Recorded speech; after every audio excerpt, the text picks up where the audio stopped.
I'm Erickson Blakney with the True Delta Project, and I'm at the WROX Museum in Clarksdale, Mississippi. For a little background, the museum, owned and operated by businessman Bubba O'Keefe, tells the story of Clarksdale's first radio station, which took to the air in the summer of 1944 and featured big-name blues artists and gave voice to legendary DJ Early Wright, who was the station's first black American broadcaster. Now, some of the artists hosting or performing on WROX include Ike Turner, Robert Nighthawk, and Sonny Boy Williamson.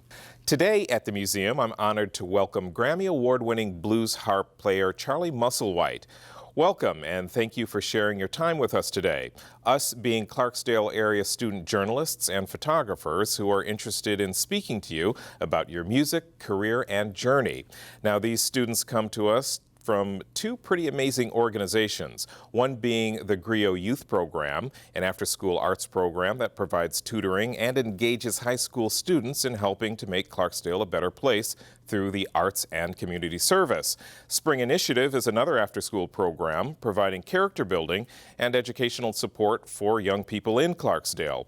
Our journalists are Takia Burnett, who's in the 10th grade at Clarksdale High School, Aries Bennett, a 10th grader at West Tallahatchie High School, Kimberly Scott, a 9th grader at 9th Grade Academy in Clarksdale, Nakira Betts, a freshman at Coahoma County High School, and Byron Bays, who's studying business management at Coahoma Community College. So before turning it over to our young journalists, Charlie, a big year for you as you picked up a Grammy earlier this year for your album Get Up, a collaboration with Ben Harper, and just recently you picked up more honors in Memphis at the Blues Foundation's Blues Music Awards, so congratulations. Now, that said, our first question comes from Takia. I would like to know, how has it been for you to be in the music business for 40 years and still be able to feel that same rush when you perform and when you sing? Well, for me, this kind of music is more than just music. It's got so much feeling and heart in it.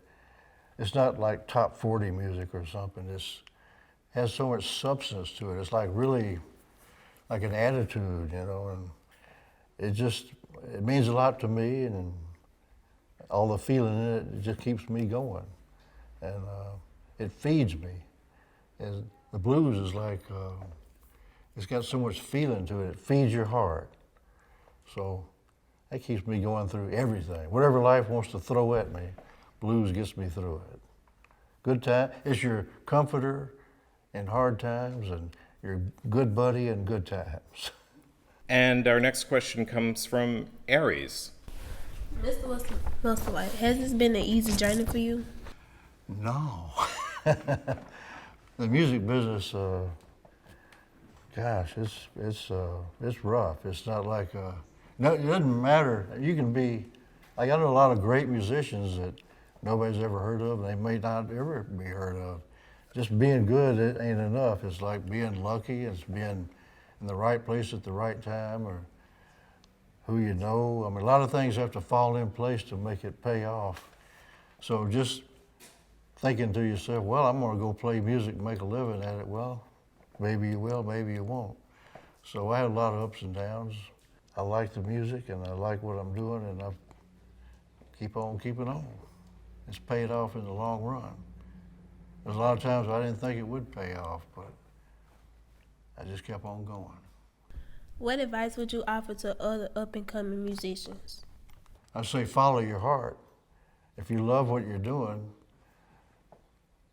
that's about as good as it gets. You know, and so if you really love it, you know, don't expect anything, just keep doing it. It might pay off, it might not. But if you love it, you'll be good at it, and most likely it will pay off. What made you want to become a blues player? Well, at first, when I was a kid, I liked all kinds of music, but blues just had this feeling to it. It felt like, it sounded like how I felt. And so I was like a lonely kid. I didn't have any brothers or sisters. I was raised by a single mom, and she worked all the time, so I was alone a lot. So being alone kind of gave me a feeling. And when I heard the blues, I thought, that's how I feel. But it kind of wrapped itself around me and comforted me. So to me, blues is real special because of that. And it attracted me to it. And later on, I got to thinking about, well, it feels so good to listen to it. I bet it feels even better to play it. So I started teaching myself how to play, and then later on I met guys that played and they taught me. And it wasn't a plan to be a professional musician. I just had to play it. And then playing it, just the blues overtook me. And it developed into a career. And if I had known that this was going to be a career, I'd have paid way more attention and asked a lot more questions and learned a lot more. But I landed pretty good. Who was your role model or musical influences? There wasn't any real one particular guy.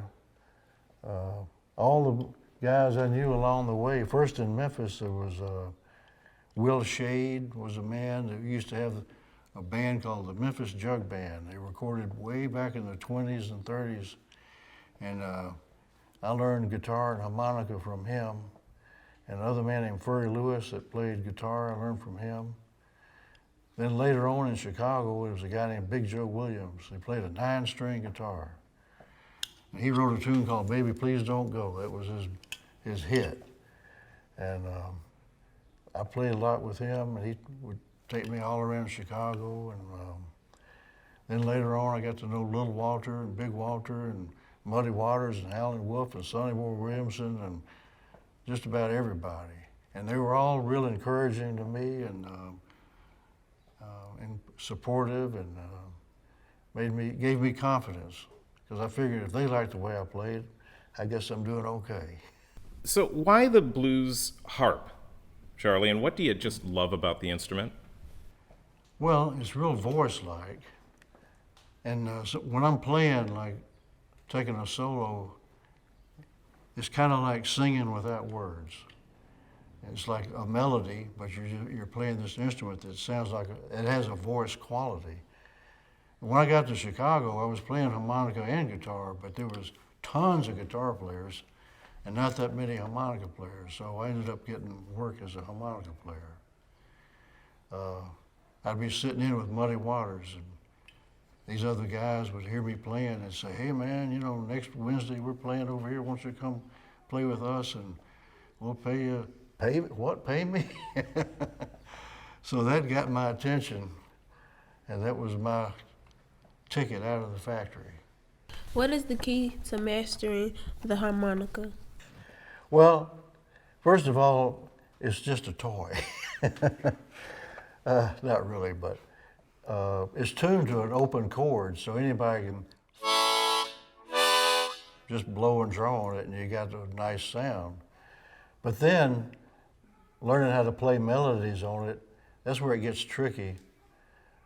Because for one thing, it's the only instrument you can't see what you're doing. And you can't watch somebody else playing either and learn anything. It's all covered up. So you just have to play with it, enjoy it, and look for the notes and find them. And one of the first things I remember learning was taking an octave, and learning how to get from that low note to the high note and have it sound like something. Then you gotta learn how to bend it, and get that little sound. And then you can make octaves by blocking them with your tongue.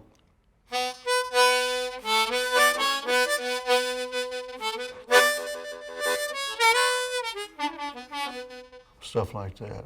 Am I answering your question? Okay, Charlie, you make that look so easy. It's because I practice all day, every day. Well, I think, Takia, you have a question, correct? When you listen to your music from the early days in your career and you think about the music that you play now, if there are any differences, what are they? Well, in the beginning, it was mostly acoustic, and then later on in Chicago, it was you're in electric bands. Everybody's got amplifiers, and so now I'm holding a microphone but still playing kind of like I was playing, but the phrasing changes where like country harmonica is like that kind of stuff, but then you start phrasing more like a horn player in Chicago, like that's like what a saxophone would play. So it gets a little more sophisticated when you get uptown. I think we actually have a question from Anya Teason, who's with Spring Initiative. I was wondering, you said earlier that you put a lot of emotion into your music, which makes sense because we can hear it. Do you ever feel like you move on emotionally from some of your music? Because we have stages in life that are maybe, sadder, darker, and then we have really happy times. And do you feel like there are times when you don't want to play a part of the music that used to be a part of your life and you move on emotionally? I was wondering about that. No, I think you still have all that in you. If you're feeling real happy, though, it's hard to get way down in the alley. But I can go there in a minute. It's always there for you, whichever way you need to go. Maybe you're feeling good, but maybe somebody else needs to be, maybe they're really down and you want to lift them up. And you don't want to lift them up by just playing something that's too happy. You want to connect with them and play on the blues that they maybe are feeling, so you can give them a good spirit from that. Takia, you have a question now, right? You are often called a white bluesman or a non-black bluesman, and I was wondering, how does that make you feel? Yeah, I think it's a shame to have to label it. It's just the music. In my travels around the world, it seems like everybody has the blues. Every culture has its music of lament. And if you can translate the lyrics from, it could be, I forget the names of the kinds of, like in Greece, they have a kind of music called rimbetica. And if you translate it, they're all singing about my baby left me. Or my baby came back and it was worse. It's the human condition, and everybody has those ups and downs. So it's really interesting. It's a worldwide thing. Everybody has their ups and downs. So you don't really need to have to label it, but whatever.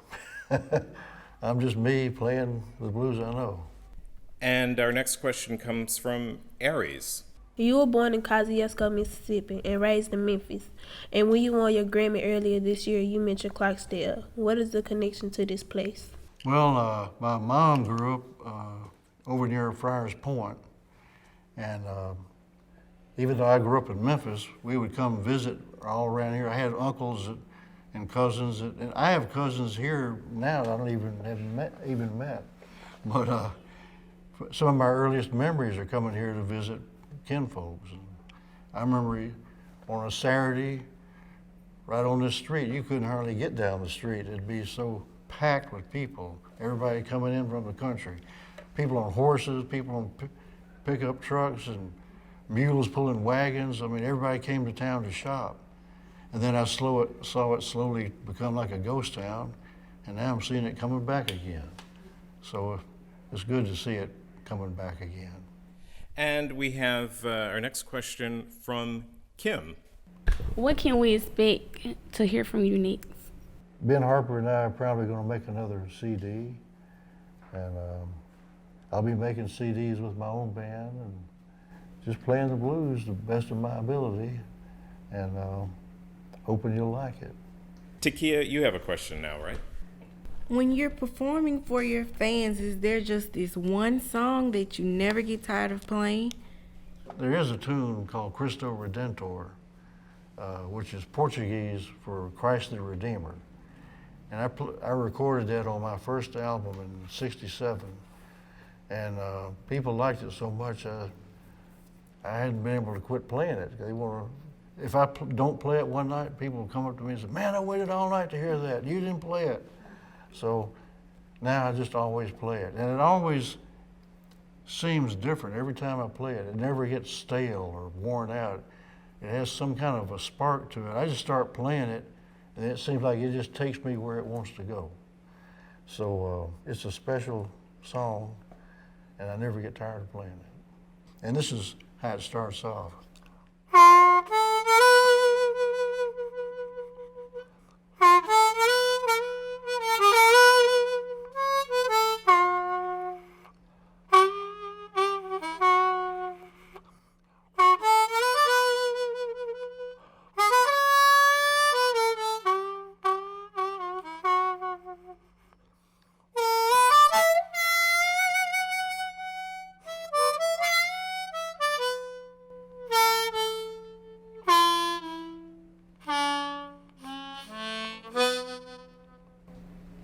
That's the short version. Thank you. Award-winning bluesman Charlie Musselwhite, thanks so much for sharing your time with us today. Thank you also to Henrietta Musselwhite, Bubba O'Keefe and the WROX Museum, Callie Noland of Griot Arts, Anya Teason and Bianca Zaharescu of Spring Initiative, Coahoma County Administrator and photographer Daniel Vassell, documentary filmmaker Chandler Griffin of Barefoot Workshops, mastering the sound today, and a big well done to our student journalists and photojournalists, Takia Burnett, Aries Bennett, Kimberly Scott, Nakira Betts, and Byron Bays. I'm Erickson Blakney with the True Delta Project.